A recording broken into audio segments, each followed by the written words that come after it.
తిరుపతిలో AP CM Chandrababu పర్యటిస్తున్నారు. స్వచ్ఛాంద స్వర్ణాంధ్ర కార్యక్రమంలో సీఎం పాల్గొన్నారు. ప్రతి నెల 3వ శనివారం స్వచ్ఛాంధ్ర స్వర్ణాంధ్ర కార్యక్రమాన్ని ప్రభుత్వం నిర్వహిస్తోంది.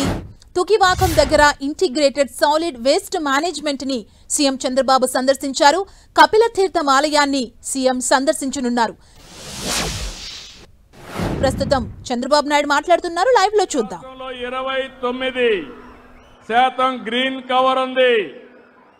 నేను ఇక్కడికి వచ్చాను. వచ్చే ముందు నేను కపిల్ తీర్థం వెళ్ళాను. కపిల్ తీర్థంలో 1 గంట కుంభవర్షం. ఇక్కడికి వస్తే ఒక్క చినుకు లేదు. కారణం ఏంటంటే అక్కడ చెట్లున్నాయి, ఇక్కడ చెట్లు లేవు. చెట్లు ఎక్కడుంటే అక్కడ వర్షం పడుతుంది. అవునా కాదా తమ్ముళ్ళు అని అడుగుతున్నా. చిన్నప్పటి నుంచి చదువుకుంటూనే ఉన్నాం, కానీ చెట్టు మాత్రం పెట్టాం. పెట్టారా చెట్లు? మీరు మీ ఇంట్లో పెట్టారా చెట్టు? మీరు ఆ రోజు కరెంట్ ఉండేది కాదు, తర్వాత కరెంట్ వచ్చింది. ఇంకో పక్క ఈరోజు మీరు చూస్తే మీ ఇంటి మీదనే సోలార్ కరెంట్ ఉత్పత్తి చేసుకునే పరిస్థితికి వచ్చారంటే అది మార్పు అని మరొకసారి మీ అందరికీ తెలియజేస్తున్నా. దగ్గర 20 లక్షల ఇండ్ల పైన సోలార్ కరెంటు శాంక్షన్ చేశాం.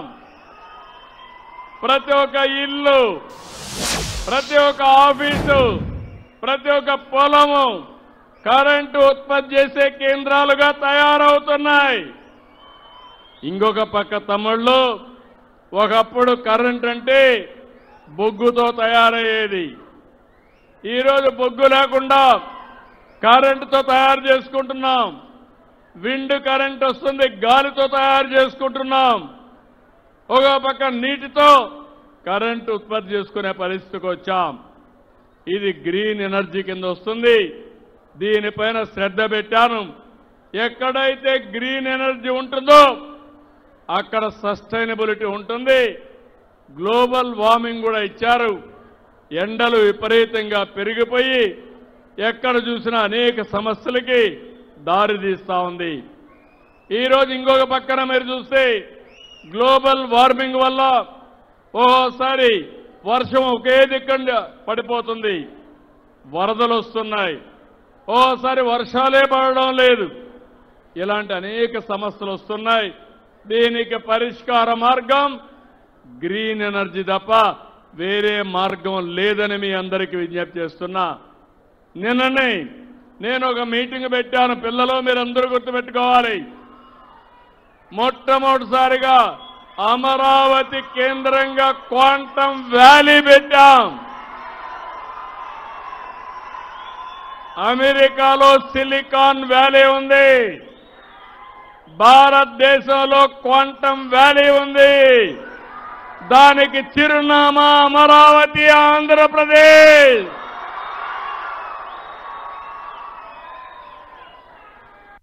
ఒకప్పుడు హైదరాబాద్ లో 25 సంవత్సరాల కంటే ముందు హైటెక్ సిటీ కట్టి ఐటీకి ప్రాధాన్యత ఇచ్చా. ఇప్పుడు క్వాంటమ్ వ్యాలీ ద్వారా ఆంధ్రప్రదేశ్లో ఆర్టిఫిషియల్ ఇంటెలిజెన్స్ కి ప్రాధాన్యత ఇస్తున్నానని చెప్పి కూడా నేను మీకు తెలియజేస్తున్నా. మా పిల్లలు ఆలోచించాలి. పిల్లలు, మీరు తెలివైన పిల్లలు. క్వాంటమ్ వ్యాలీకి అల్గరిథమ్స్ రాయాలి మీరందరూ. ఇక్కడే తిరుపతిలోనే ఐఐటి తెచ్చాను. నేనే ఆ రోజు కేంద్రం చెప్పి ఐఐటి ఇస్తే తిరుపతిలో పెట్టించాం. ఐజర్ తిరుపతిలో ఉంది. నేను కూడా వెంకటేశ్వర యూనివర్సిటీలో చదువుకున్నాను. దానికంటే మెరుగైన యూనివర్సిటీలు వచ్చాయి ఇప్పటికి. చదువుకుంటారా పిల్లలు అని మిమ్మల్ని అడుగుతున్నా. ఒకప్పుడు కష్టపడి చదువుకున్నాం, ఇప్పుడు ఇష్టపడి చదువుకోండి. మీరు ఆడుతూ పాడుతూ చదువుకుంటే మీకు ఏది కావాలన్నా చాలా సులభం అవుతుంది. ఒక పక్క క్వాంటమ్ వ్యాలీ కంప్యూటరైజేషన్కి, ఇంకో పక్క మీరు ఆలోచిస్తే hydrogen, green hydrogen valley current కోసం కూడా తీసుకొస్తున్నాం. దీనివల్ల గ్రీన్ అమోనియా, గ్రీన్ హైడ్రోజన్ ఇవన్నీ తయారు చేసి ఎన్విరాన్మెంట్ సస్టైనబిలిటీ కోసం మనం ముందుకు పోయే పరిస్థితి వస్తుంది. ఈరోజు టెక్నాలజీలో మీరందరూ చూస్తూ ఉంటే, నేను మొన్ననే వాట్సాప్ గవర్నెన్స్ తీసుకొచ్చాను. ఎవ్వరు కూడా, ఒకప్పుడు పిల్లలందరూ కూడా మీ యొక్క పరీక్షల్లో రిజల్ట్స్ రావాలంటే నేరుగా ఆఫీసుకు పోయి అవస్థపడేవాళ్ళు. రిజల్ట్స్ పబ్లిసైజ్ చేసిన ఒక్క నిమిషంలో మీ వాట్సాప్లో మీకు మెసేజ్ వచ్చే పరిస్థితి తీసుకొచ్చాం. ఆగస్టు 15కి రాష్ట్రంలో 700 సర్వీసులన్నీ కూడా వాట్సాప్లో ఇచ్చే బాధ్యత తీసుకుంటున్నాను. ఇంకో పక్క అవేర్ ద్వారా 42 పారామీటర్స్, ఎక్కడ వర్షం పడుతుంది, ఎప్పుడు వర్షం పడుతుంది, ఎంత వర్షం పడుతుంది, ఎక్కడ పిడుగులు పడతాయి, ఎక్కడ మీరు జాగ్రత్తగా ఉండాలి, ఎక్కడ ఎక్కువ ఎండ ఉంటుంది, అలాంటప్పుడు ఎక్కడన్నా సన్ స్ట్రోక్ ఇవన్నీ వస్తే ముందే సమాచారం చేరవేసేట్టుగా 42 పారామీటర్స్ ఇన్ఫర్మేషన్ని మీకోసం అధికార యంత్రాంగానికి కూడా ఇస్తున్నానని చెప్పి కూడా మీకు తెలియజేస్తున్నా.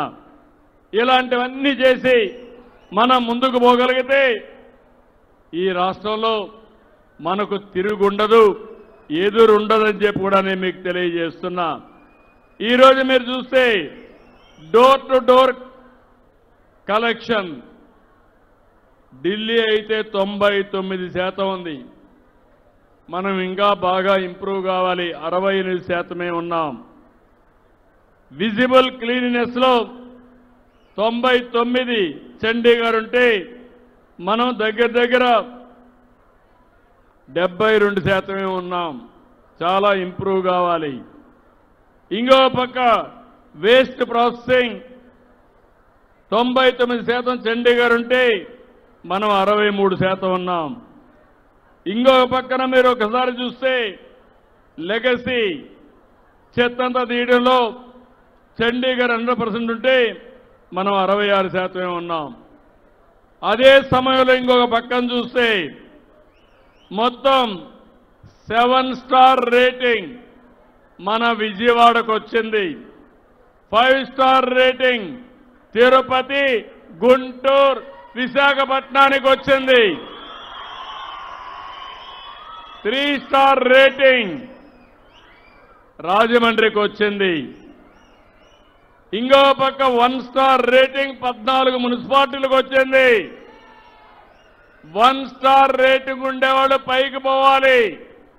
తిరుపతి 5 స్టార్ రేటింగ్ ఉండే తిరుపతి రాబోయే సంవత్సరంలో 7 స్టార్కి వెళ్ళాలి. ఆ తర్వాత 9 స్టార్కి వెళ్ళాలి. ఎంత మనము ముందుకు ఎదగలిగితే అంత ముందుకెళ్ళి మన ఇల్లు ఎట్లయితే అద్దంలాగా పెట్టుకుంటామో మన రోడ్లు కూడా అద్దంలాగా పెట్టుకునే బాధ్యత మన అందరిది. అవునా కాదా తమ్ముళ్ళు? ఒక స్వచ్ఛ భారతే కాదు, స్వచ్ఛ ఆంధ్రప్రదేశే కాదు, స్వచ్ఛత అన్ని రంగాల్లో ఉండాలి. మీలో కూడా నాకు 2 పనులున్నాయి. ఒక పక్క రాష్ట్రాన్ని పరిశుభ్రంగా మీ భవిష్యత్తుని బంగారు భవిష్యత్ చేసే బాధ్యత నాది. అదే సమయంలో రాజకీయాలు పూర్తిగా కలుషితం అయిపోయినాయి. నేర చరిత్ర కలిగిన వాళ్ళు రాజకీయాల్లోకి వచ్చారు. మొత్తం ప్రజల ఆస్తుల్ని కబ్జా చేసే పరిస్థితికి వచ్చారు. మీ ఆరోగ్యాన్ని కూడా లెక్క పెట్టుకోకుండా మీకు కీడు చేసే నాయకులు వచ్చారు. మీ ఇంట్లో చెత్త ఏ విధంగా అయితే క్లీన్ చేస్తున్నారో రాజకీయాల్లో ఈ మలినాన్ని కూడా శుభ్రం చేసే బాధ్యత మీ అందరిపైన ఉందని చెప్పి మరొకసారి విజ్ఞప్తి చేస్తున్నా. ఏం తమ్ముళ్ళు నేర రాజకీయాలు మనకు అవసరమా అని మిమ్మల్ని అడుగుతున్నా. నేర రాజకీయాలను అడ్డుకోలేమా అని మిమ్మల్ని అడుగుతున్నా. నేను ఒకసారి మోసపోయా. 2019 ఎన్నికల ముందు ఇక్కడుండే వాళ్ళందరూ నన్ను చూశారు. ఎప్పుడైనా నేను నేరాలు చేశానా తమ్ముళ్ళు అని మిమ్మల్ని అడుగుతున్నా. హత్యా రాజకీయాలు నా జీవితంలో ఉన్నాయని మిమ్మల్ని అడుగుతున్నా. ఎప్పుడన్నా ఇన్నారా అని మిమ్మల్ని అడుగుతున్నా. తిరుపతిలో స్టూడెంట్ ఎప్పటి నుంచి ఎవరిని చంపడం కానీ ఘోరాలు నేరాలు చేయడం కానీ చేశానా అని మిమ్మల్ని అడుగుతున్నా. కానీ మీ అందరికీ లా అండ్ ఆర్డర్ ఇవ్వాలని, మీ ఆస్తులు కాపాడాలని, మీకు భద్రత ఇవ్వాలని ఒక్కొక్కసారి కొంతమంది నా మీద హత్యా ప్రయత్నాలు చేసినా నేను భయపడలేదు. మీరందరికీ ఒక ఐడియా మీరు గుర్తుపెట్టుకోవాలి. నేను తీవ్రవాద సమస్య రాష్ట్రానికి మంచిదిగా అని గట్టిగా పోరాడాను. రాయలసీమలో ముఠా కక్షలు మంచిది కాదు, కుటుంబాలు నాశనం అయిపోతున్నాయని పోరాడాను. ముఠా కక్షలు పూర్తిగా రూపొందించాను. మత కలహాలు మానవత్వానికి మచ్చ అనే ఉద్దేశంతో పోరాడాను. కానీ ఇక్కడే వెంకటేశ్వర స్వామి దగ్గర మీరు చూస్తే 2003 ఇప్పటికి కూడా జ్ఞాపకం ఉంది. ప్రాణదానానికి శ్రీకారం చుట్టి అలిపిరి దగ్గరికి పోతే 23 క్లెయిమోర్ మైన్స్ నా మీద బ్లాస్ట్ చేశారు. జ్ఞాపకం ఉందా తమ్ముళ్ళు అని అడుగుతున్నా. సాక్షాత్ వెంకటేశ్వర స్వామి దిగొచ్చి నాకు ప్రాణభిక్ష పెట్టాడు. ఇంకా ఈ రాష్ట్రానికి ఏదో చెయ్యాలి అనే ఉద్దేశంతో నాకు ప్రాణభిక్ష పెట్టాడు. అలాంటి వ్యక్తిని నేను ఎప్పుడు హింసా రాజకీయాలను ప్రోత్సహించరు. హింసా రాజకీయాలు చేసేవాళ్ళుంటే వాళ్ళ గుండెల్లో నిద్రపోతానని మరొక్కసారి మీ అందరికీ విజ్ఞప్తి చేస్తున్నా.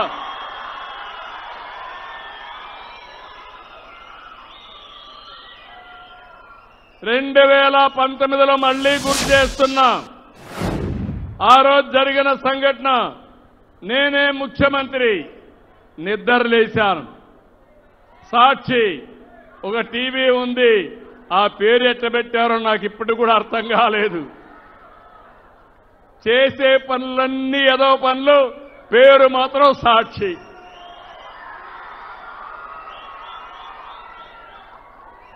నిద్ర లేస్తే టీవీలో ఫ్లాష్, వివేకానంద రెడ్డి గుండెపోటుతో చనిపోయాడు. ఏమనిపిస్తుంది తమ్ముళ్ళో మీకు? పాపం అనిపిస్తుందా లేదా? నేను కూడా అనుకున్నాను, పాపం అనుకున్నాను.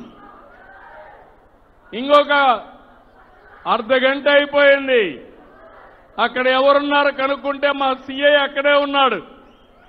సిఐని పెట్టుకొని రక్తాన్నంతా పరిశుభ్రం చేసి నెత్తి మీద కత్తితో పోట్లేసి మెదడు కూడా బయట వస్తే వీళ్ళ బంధువే వీళ్ళ మామను పిలిపించి వాళ్ళ హాస్పిటల్లో సిబ్బందిని తీసుకొచ్చి కుట్లేసి బాక్స్లో పెట్టి అంత్యక్రియలు చేయాలని ప్రయత్నం చేశారు. అప్పుడు ఆయన కూతురు సునీత, కాదు పోస్ట్ మార్టం చేయాలి, వాస్తవాలు బయట రావాలని అడిగింది. పోస్ట్ మార్టానికి భయంకరమైన సత్యం బయట వచ్చింది. ఇది గుండెపోటు కాదు, గొడ్డలి వేటు.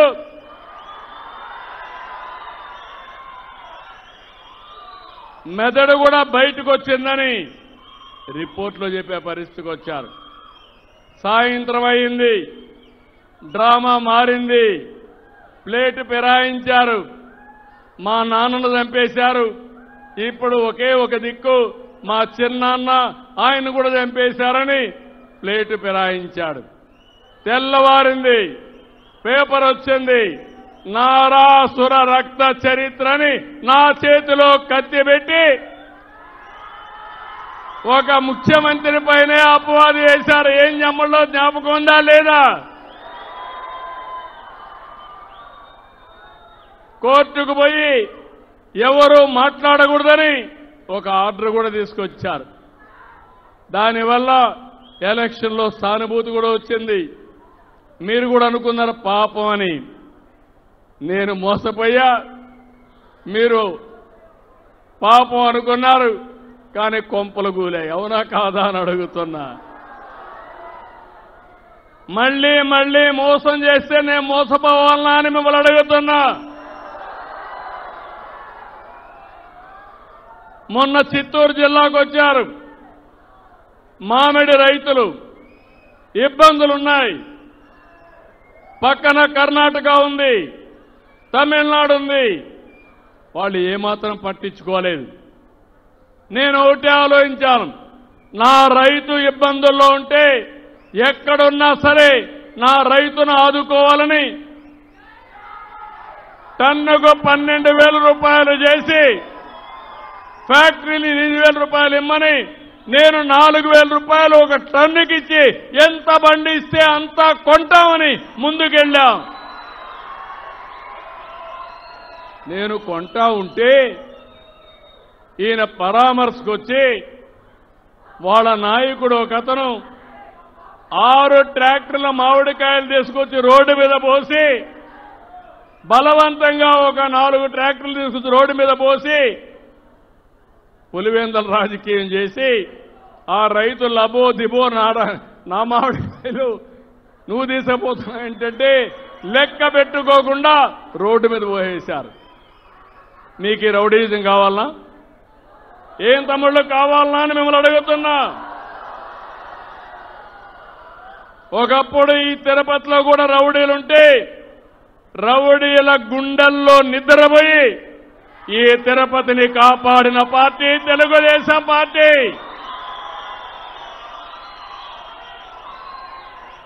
ఐదేళ్లు మనకు స్వేచ్ఛ ఉందా అని మిమ్మల్ని అడుగుతున్నా. ఎవరైనా నవ్వు ముఖంతో ఉన్నారా అని అడుగుతున్నా. ఈరోజు స్వేచ్ఛ ఉందా లేదా అని మిమ్మల్ని అడుగుతున్నా. అది ఎన్డీఏ ప్రభుత్వం, అది తెలుగుదేశం ప్రభుత్వం. చెప్పింది చేస్తాం. సూపర్ 6 చెప్పాం, నిలబెట్టుకున్న పార్టీ తెలుగుదేశం పార్టీ, ఎన్డీఏ. మా పిల్లల్ని చదువుకోవాలని చెప్పాను, తల్లికి వందనం ఇస్తానని చెప్పాను. ఎంతమంది పిల్లలుంటే అంతమంది పిల్లలకి ఇస్తానని చెప్పి చేసిన పార్టీ ఎన్డీఏ. అవునా కాదా? అవును అంటే గట్టిగా చప్పట్లు కూడా చెప్పండి.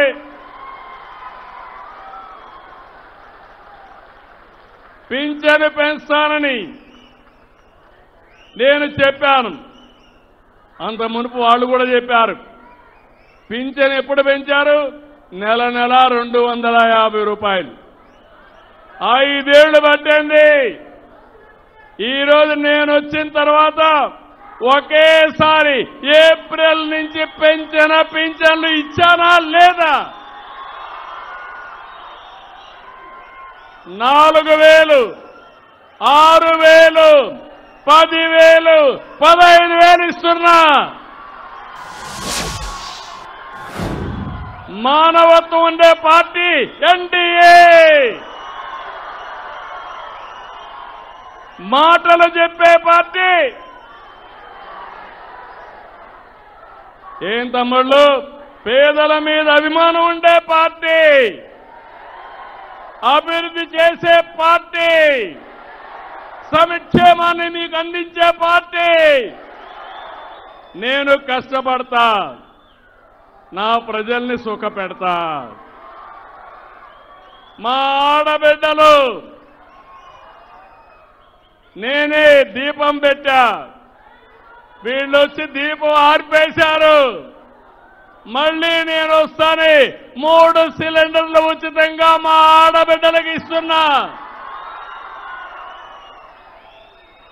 అన్న క్యాంటీన్ 5 రూపాయలకి. ఎవరైనా పనికొస్తే ఇబ్బంది లేకుండా 5 రూపాయలకు అన్నా క్యాంటీన్లో భోంచేసి హ్యాపీగా ఇంటికి పోయే పరిస్థితి. అన్నా క్యాంటీన్లో మూసేశారా లేదా అని మిమ్మల్ని అడుగుతున్నా. నేను మళ్ళీ పెట్టానా లేదా అని మిమ్మల్ని అడుగుతున్నా. 207 అన్నా క్యాంటీన్లు పనిచేస్తున్నాయి. అన్ని నియోజకవర్గాల్లో పెడతాను.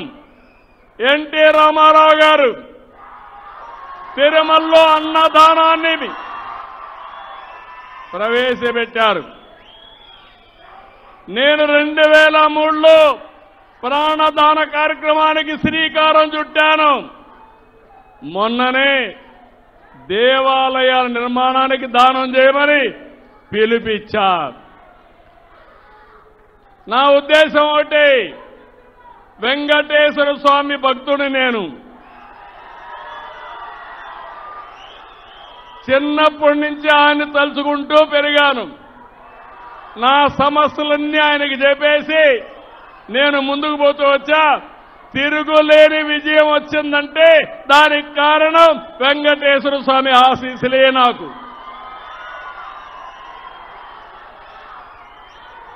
ఈరోజు మీరు ఒక్కసారి చూడండి, రాయలసీమకు నీళ్లు తెచ్చిన పార్టీ తెలుగుదేశం పార్టీ. హంద్రి నీవ, నగరి గాలేరు, తెలుగు గంగ ప్రారంభించింది ఎన్టీ రామారావు గారు. అవునా కాదా అని మిమ్మల్ని అడుగుతున్నా. తిరుపతికి తెలుగు నీళ్లు తెచ్చింది ఎవరయ్యా అని అడుగుతున్నా. తెలుగు గంగ ద్వారా నీళ్లు తిరుపతి తీసుకొచ్చిన పార్టీ తెలుగుదేశం పార్టీ. అవునా కాదా అని మిమ్మల్ని అడుగుతున్నాను. ఈ పక్కనే రోడ్డు ఉంది, ఎవరేశారు రోడ్డు అని అడుగుతున్నా. గరుడ వారధి ఎవరు తీసుకొచ్చారని మిమ్మల్ని అడుగుతున్నా. గరుడ వారధి ఇక్కడి నుంచి నేను అలిపిరి దాకా తీసుకపోతే ఈ దుర్మార్గులు అది కూడా ఇష్టం లేకుండా మధ్యలో ఆపేసే పరిస్థితికి వచ్చారు. అవిలాల చెరువుని బ్యూటిఫికేషన్ పెడితే దాన్ని ఆపేసే పరిస్థితికి వచ్చారు. నేను అందుకనే మీకు మొన్నే చూశారు, ఒక సంవత్సరంలో 3,850 కోట్ల రూపాయలు అందరి నీవా మీద పెట్టి 550 కిలోమీటర్ల విస్తరణ చేసి నీళ్లు రిలీజ్ చేశా. చెప్పిన మాట ప్రకారం కుప్పం వరకు నీళ్లు ఇచ్చే బాధ్యత ఈ ప్రభుత్వం తీసుకున్నామని విజ్ఞప్తి చేస్తున్నాం. ఇప్పుడే హామీ ఇస్తున్నాం, మల్లెమడుగు ప్రాజెక్టు రావాలి, బాలాజీ రిజర్వాయర్ రావాలి. వెంకటేశ్వర స్వామి దగ్గరికి హంద్రీ నీవా నీళ్లు వస్తాయి. మంగళంపేట దగ్గర నుంచి భీమవరం దగ్గర ఒక చెరువు ఉంది, మూలపేట చెరువు ఒకటి ఉంది. ఆ చెరువుకు నీళ్లు తీసుకొచ్చి కళ్యాణ్ డ్యాముకు తీసుకొచ్చి తిరుపతి వెంకటేశ్వర స్వామి పాద చెంతాలకి తిరుపతికి నీళ్లు అందరి నీవా వస్తుందని మీ అందరికీ విజ్ఞప్తి చేస్తున్నా. ఇంకో పక్క సోమశిల స్వర్ణముఖి లింక్ కెనాల్ తీసుకొచ్చి ఆ నీళ్లు కూడా బాలాజీ రిజర్వాయర్ గలపతా. ఇక్కడి నుంచి అరణ్యార్ ప్రాజెక్టుగా నీళ్లు వెళ్తాయి. మధ్యలో వేణుగోపాల్ సాగర్ వస్తుంది, ఇంకొక రిజర్వాయర్ వస్తుంది. ఇవన్నీ పూర్తి చేసి నేను పుట్టిన ఈ జిల్లాకి ఇవన్నీ సాధించి నా రుణం తీర్చుకుంటానని మరొక్కసారి మీ అందరికీ విజ్ఞప్తి చేస్తున్నా. నేను అభివృద్ధి చేస్తున్నాను, ఇండస్ట్రీ తీసుకొస్తున్నా. తమ్ముళ్ళు 1 ఇయర్ అయింది, 10 లక్షల కోట్ల రూపాయలు విలువైన ప్రాజెక్టులకి ఎంఓయూలు చేశాం. 9 లక్షల మందికి ఉద్యోగాలు వస్తాయి. నేను ఆ రోజు ఒక మాట చెప్పాను, చదువుకున్న పిల్లలకు ఉద్యోగాలు ఇస్తాయని చెప్పాను. మీకు హామీ ఇస్తున్నా, ఆగస్టు 20 లోపల డిఎస్సి పూర్తవుతుంది. అది ఇచ్చే బాధ్యత ఇప్పటికే అయిపోయిందని కూడా మీకు తెలియజేస్తున్నా. ఇది అవుతానే ఇంకొక పక్క చదువుకున్న పిల్లల్ని తల్లిదండ్రులపైన ఆధారపడకుండా మీకు నిరుద్యోగ భృతి కూడా ఇచ్చి మిమ్మల్ని ముందుకు తీసుకుపోయే బాధ్యత నాదని మీ అందరికీ విజ్ఞప్తి చేస్తున్నా. ఉద్యోగాలు కూడా కల్పిస్తా. రైతుకి అన్నదాత సుఖీభవ కేంద్రం ఎప్పుడు ఇస్తే అప్పుడు వాళ్ళ అకౌంట్లో మన వాటా కూడా డబ్బులేస్తా. ఇంకో పక్క ఆడబిడ్డలందరికీ శుభవార్త. ఆగస్టు 15 నుంచి ఉచిత ప్రయాణ సౌకర్యం కల్పిస్తానని మీ అందరికీ హామీ ఇస్తున్నా.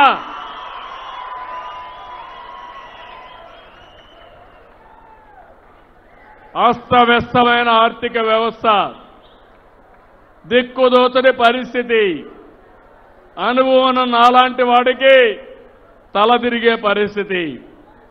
కానీ నాలో మాత్రం ఏ మాత్రం కూడా ఎన్నిక్కి పోను. ముందు చూపు తప్ప పక్క చూపు ఎప్పుడూ ఉండదు, దొంగ చూపు ఉండదని మరొకసారి మీ అందరికీ విజ్ఞప్తి చేస్తున్నా. నేను కష్టపడేది మీకోసరం, ఈ రాష్ట్ర ప్రజల కోసరం. నేను ఒక మాట చెప్పాను, సంపద సృష్టిస్తా, ఆదాయాన్ని పెంచుతా, పెంచిన ఆదాయం మా ప్రజలకు పంచుతానని ఆ రోజే చెప్పానని కూడా మీ అందరికీ విజ్ఞప్తి చేస్తున్నా. అందుకని ఇంకొక వినూత్నమైన కార్యక్రమానికి కూడా శ్రీకారం చుట్టాను. 2029కి పేదరికం లేని సమాజం నా ఆశయం. నేను కష్టపడేది డబ్బులుండే వాళ్ళ కోసరం కాదు, సంపద సృష్టించాలి. దానికి కొంతమంది వ్యక్తులు కావాలి.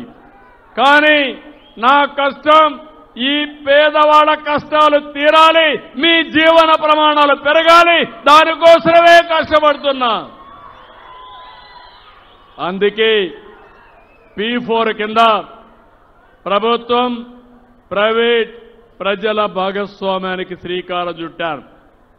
ఆగస్టు 15 లోపల మార్గదర్శి బంగారు కుటుంబాలు, హై నెట్వర్త్ ఉండే ఇండివిజువల్స్ 10% తీసుకొని కింద నుండే 20%కు మ్యాప్ చేసి మిమ్మల్ని ఎప్పటికప్పుడు అందుబాటులో ఉండి మీకు నూతనమైన ఆలోచనలు ఇచ్చి అవసరమైతే ఖర్చుకు కావాలంటే 10 రూపాయలు ఖర్చు పెట్టి మీ ఆదాయాన్ని పెంచుతూ మీ జీవన ప్రమాణాలు పెరిగేట్టుగా, అవసరమైతే ఆ పిల్లల్ని బాగా చదివించేట్టుగా